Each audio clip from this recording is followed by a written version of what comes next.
Hello, everybody, and welcome to the Tuesday edition of Video Clips. And I'll just start with a couple of announcements. First of all, the Research Bootcamp is next week on Wednesday. And this one's going to be a little bit different because I'm going to start with some foundational stuff, and then we're going to go to doing some things together online. So you'll have your browser open and we'll start taking a look at things, and you'll see firsthand how to look at information, where to find stuff, and that kind of thing. So even if you took the previous boot camp, the first little bit of it might be a tiny bit of repetition, but I think the part that you'll get the most out of is actually when we start researching together and you learn how to find things, look at things, interpret things, and etc. Okay.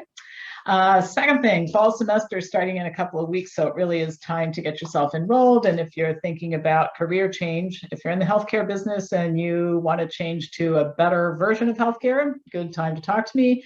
And if you're not in the healthcare business and you're thinking, boy, there sure is some room for people to do something different in healthcare right now, and I'd like to be part of that, we can train you even if you don't have any prior experience to do some of the stuff that we do at Wellness Forum Health.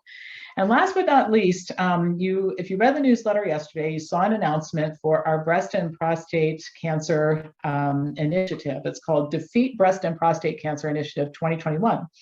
And what we're going to do, September is Prostate Cancer Awareness Month. October is Breast Cancer Awareness Month. And during these 2 months, what they usually do is lots of focus on screening, which is not very effective actually for reducing deaths from those cancers. And of course, you have pink chicken buckets. And I mean, it just makes my head hurt what normally goes on during these awareness campaigns. And we take a little bit different approach. And this year we're including guys in it because we did it once before just for breast cancer. And that is, we ask people to sign a pledge to improve their health, to take action to improve their health. And then we give you a $100 gift certificate if you sign the pledge. And you can get another $100 if you get other people to sign the pledge. So anyway, look at that announcement in yesterday's newsletter. A formal launch date is September 1st. You can pre-register if you want to. And all of this, pampopper@msn.com. All right. So here's what I want to talk about today. I'm going to read to you some great advice from a 3-year-old. You know, it's amazing how smart some kids are because they're kind of unfiltered. They say what they think and that kind of thing. So anyway, the article that I'm going to use as the basis for what I have to say today, and I'm going to read a part of it to you, is called The Perfect Way of Saying No. It can be awkward to refuse an offer or request, but it's essential to our well-being. And it's written by Hilary Barnett, and it appeared in the Epoch Times. And I'll read this first part, and then I'm going to have some commentary, and I think you'll understand why this perspective becomes so very important based on what we're experiencing right now. So here is what Hilary had to say. My 3-year-old is better than me at some things. Yes, it's tough to admit. I so often focus on what I need to be teaching my daughter, it's easy to overlook what she teaches me. As we were having lunch one day, I asked her if she wanted her favorite lunch meat, salami. Out of her mouth came 3 words I'd never heard her utter. No, thank you. As I picked my jaw up off the floor, I asked her where she heard that. From myself, Mama. That sounds about right, since she certainly hadn't heard it from me. The nonchalance with which she said those 3 words struck me. She just stated it, plain and simple, no strings attached, no emotional baggage behind it. She didn't say, oh, I'm sorry, but I'm just not in the mood for salami today. I hope that's okay. She didn't say, I'm not sure, just let me think about that salami option and get back to you in a few hours. She didn't say, well, not really, but if you want me to have the salami, then I guess I will. She heard me say each of those phrases too many times to count. Something tells me that if you're someone who takes risks, enjoys adventure, and invests in people, then you might find yourself saying them quite often also. We need to reconsider the power of saying no, thank you. I wouldn't recommend just saying no, that's rude. If you live in the South like I do, you're not going to get away with that type of behavior if you want any friends. But no thank you has a nice ring to it, doesn't it? It adds a touch of civility to the whole interaction and lets the other party know that you at least appreciate the offer. Sadly, even this perfectly affable statement has become taboo in our culture. We've forgotten how to say it and leave it out there. Let it hang thick in the air and bask in the awkwardness it inevitably produces. We have to justify it, to give our reasons, to run down our laundry list of obligations. This constant desire to keep everyone happy around us is killing us and keeping us running in 1,000 different directions. In life, in business, and creativity and relationships, saying no thank you is vital. Without it, we can't say yes to what truly matters. We can't simplify anything. And so many of you, the reason I wanted to focus on this, write to me. And I regularly am asked what to say when people ask you to do all kinds of things that you really don't want to do. Some of you seem to feel that you need to explain or defend yourself if you're going to tell somebody something that you think that that person might not want to hear, or disagree with someone about something, or anything for that matter. Of course, I'm talking about decisions related to this current debacle that we're living through right now. And my response to this is you need to stop. You're a grown adult who can make choices for yourself.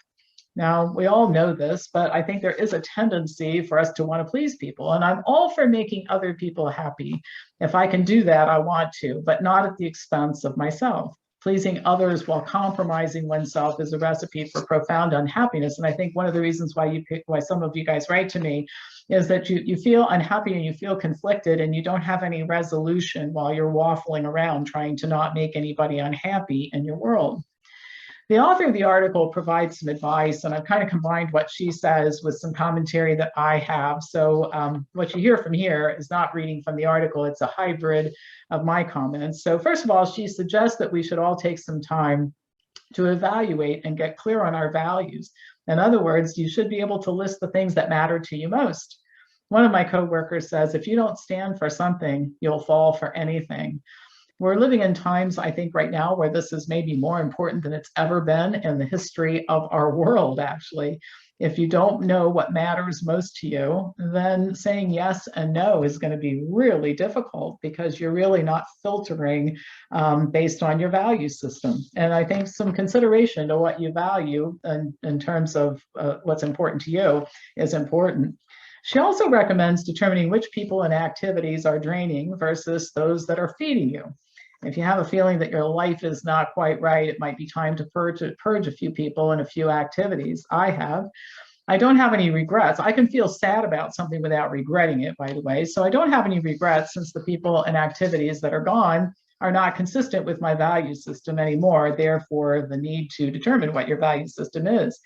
My personal opinion is that you cannot possibly experience happiness and contentment while trying to fit in where you don't fit in, and when the price of engagement is compromising yourself. And I don't want to do it. I think anybody wants to do it. The question is, how do you not do it and still get by in life? Last but not least, the author advises us to focus on where we want to go. If you don't know the answer to this, it's worth taking some time to figure out before you do much else. Once you do, you can figure out who is helping you and who and what is holding you back.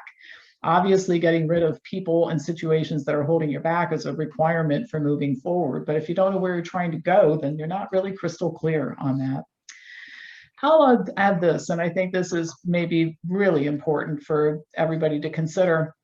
Other people form their opinions about what they can expect from us by watching what we do and say. They also learn how to interact with us from their experience interacting with us. If you give in to people when you don't want to, if you compromise your own values and what's important to you just to get along, you can't really blame people for assuming that they can push you into agreeing to anything they demand.